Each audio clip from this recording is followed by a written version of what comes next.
This presentation is about controversial fishing practices narrated by me, Yasmin Villarreal, and Mikara Akema. So what is controversial fishing? Controversial fishing can be defined into three categories: illegal fishing, unreported fishing, and unregulated fishing. All three of these terms together would be known as IUU fishing. Beginning with illegal fishing, that is when fishing activities are performed that violate national or international law. Examples would include fishing in closed areas, fishing without a license, fishing over the catch limit. This would be dependent on each state's laws and regulations, but usually it is a bag limit depending on the species of fish. And using prohibited gear or methods such as cyanide and explosives to stun or kill fish, and using gear such as nets or drift nets. So here are some pictures of how the prohibited gear looks like. We have drift nets, explosives, and bottom trawls.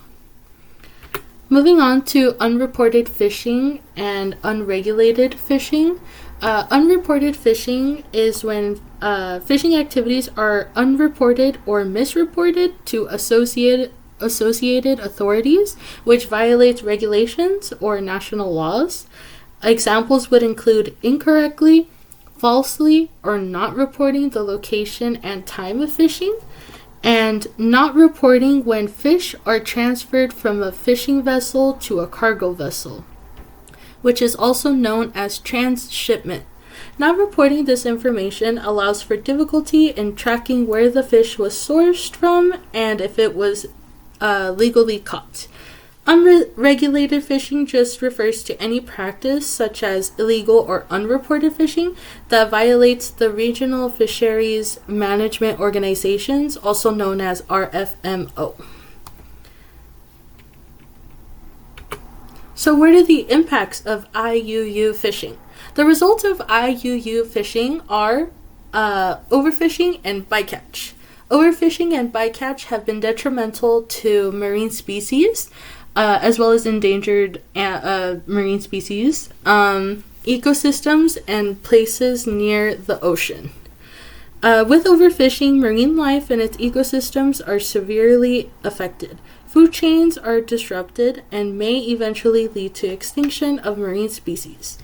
As mentioned before in slide 1, a form of IUU fishing is prohibited gear.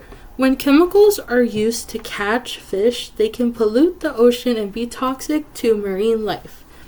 Gear such as nets or drift nets may also unintentionally catch fish near the area and may disrupt the food web or ecosystem. This would be referring to bycatch.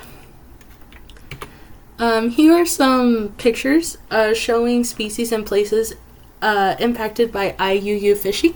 We have tuna fish, the Mesoamerican reef, sea turtles, and the Galapagos. Now that we've defined IUU fishing and its categories, what do the numbers say? First, we know that approximately 1 out of every 5 fish is fished illegally. In a survey, Chico State found that only 77.8% of anglers were licensed to fish. But licensing isn't the only issue. Destructive fishing methods decimate habitats and kill a mass amount of species. Over the last 65 years, bottom trawlers have caught, injured, and killed 437 million tons of non-target animals. Each year, 32 million metric tons of fish goes unreported, heavier than the entire population of the United States. It becomes a great challenge to effectively regulate fisheries involving illegal fishing, as the accurate volume of fish caught is unknown. Geographic gaps in regulated fishing areas create unprotected spots for a variety of species, particularly in the Indian Ocean. In only 5 years, squid fishing in unregulated gaps grew by 830%, making it near impossible to monitor and protect populations. How can we combat controversial and illegal fishing? We can see change in policymaking. In 2016, the Agreement on Port State Measures, or PSMA, came into effect in an aim to eliminate IUU fishing by preventing vessels that have fished illegally from landing their catch. This is done through the authorization of vessels to use port services by abiding by certain criteria.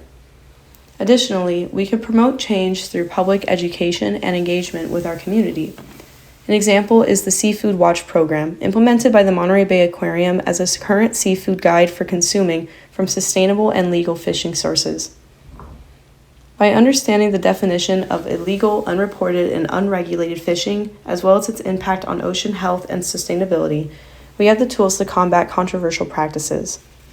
While change may seem slow, investing in policymaking and community education brings us every step closer to protecting and sustainably gaining from our seas.